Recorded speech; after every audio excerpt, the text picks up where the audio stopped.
ये प्रकरण परमहंस योगानंद जी की आत्मकथा से योगी कथामृत नामक पुस्तक से लिया गया है। प्रकरण 30 चमत्कारों का नियम। महान उपन्यासकार लियो टॉल्स्टॉय ने एक अत्यंत रोचक कथा लिखी है जिसका नाम है 3 वैरागी। एक द्वीप पर 3 वृद्ध वैरागी रहा करते थे।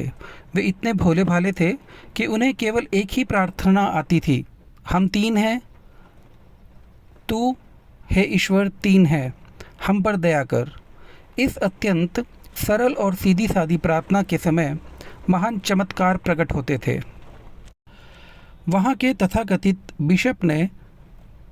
बिशप ईसाई पादरी को कहा जाता है, इन 3 वैरागियों और उनकी अस्वीकार्य प्रार्थना के बारे में सुना और उसने उन्हें धर्म नियमों के अनुसार अधिकृत प्रार्थना सिखाने के लिए उनके पास जाने का निश्चय किया। उसने उस द्वीप पर पहुंचकर वैरागियों को बताया कि उनकी प्रार्थना अत्यंत ही अशोभनीय रूप की है और फिर उसने उन्हें कुछ प्रचलित प्रार्थनाएं सिखाई। उसके बाद बिशप एक नाव पर सवार होकर चल पड़े।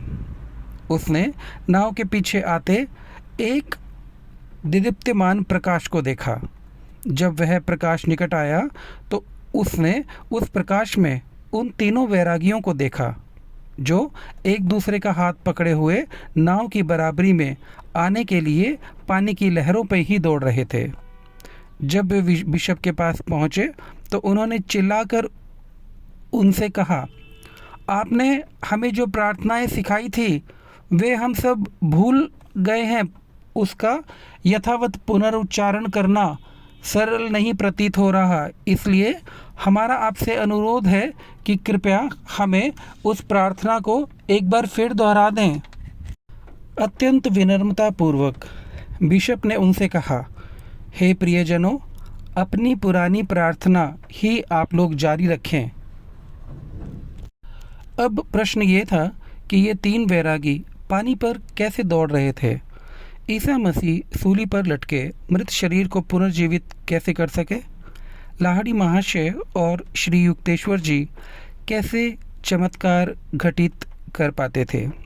आधुनिक विज्ञान के पास अभी तक इसका कोई भी स्पष्ट उत्तर नहीं है, जबकि अणु युग के आने से विश्व मानस के कार्यक्षेत्र और उसके ज्ञान में अत्यधिक वृद्धि भी हो गई है।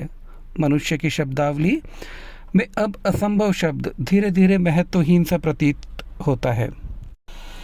वेद शास्त्र कहते हैं कि भौतिक जगत माया के एक ही मूल सिद्धांत के अंतर्गत कार्य करता है, सापेक्षता और द्वैत का सिद्धांत। समस्त जीव सृष्टि एकमात्र ईश्वर ही है और वह अखंड निरपेक्ष एकत्व है। सृष्टि के पृथक और भिन्न भिन्न अभिव्यक्तियों में प्रकट होने के लिए वह झूठा या अवास्तविक चोला पहन लेता है जिसे माया कहते हैं। यह अवास्तविक द्वैत प्रदान करने वाला चोला ही माया कहलाता है। आधुनिक काल के अनेक बड़े बड़े वैज्ञानिक आविष्कारों से प्राचीन ऋषियों की इस सरल घोषणा की पुष्टि भी करता है। न्यूटन की गति का सिद्धांत माया का ही एक नियम है जो माया के अंतर्गत ही है। प्रत्येक क्रिया के लिए उसके समतुल्य विपरीत प्रतिक्रिया होती है। किन्हीं भी 2 पिंडों की एक दूसरे पर क्रियाएं सदैव समतुल्य और परस्पर पर विरोधी दिशाओं में लक्षित होती है। इस प्रकार क्रिया और प्रतिक्रिया समतुल्य होती है। केवल एक ही शक्ति का होना असंभव सा है। समतुल्य और परस्पर विरोधी शक्तियों की जोड़ी होनी ही चाहिए। इस माया जनित प्राकृतिक विज्ञान के पास केवल प्रकृति के सारभूत तत्वों का ही अध्ययन और उन्हीं का प्रयोग करने के सिवा और कोई चारा नहीं है।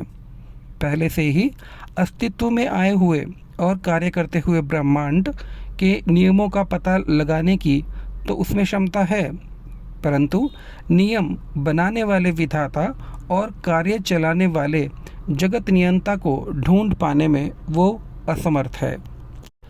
जबकि शताब्दियों से अवतारों और सद्गुरुओं ने मानव जाति को माया से ऊपर उठने का कार्य दे रखा है और सृष्टि के द्वैत से ऊपर उठकर उसके पीछे कार्य करने वाली शक्ति को पहचानना ही मनुष्य का सर्वोच्च लक्ष्य माना गया है।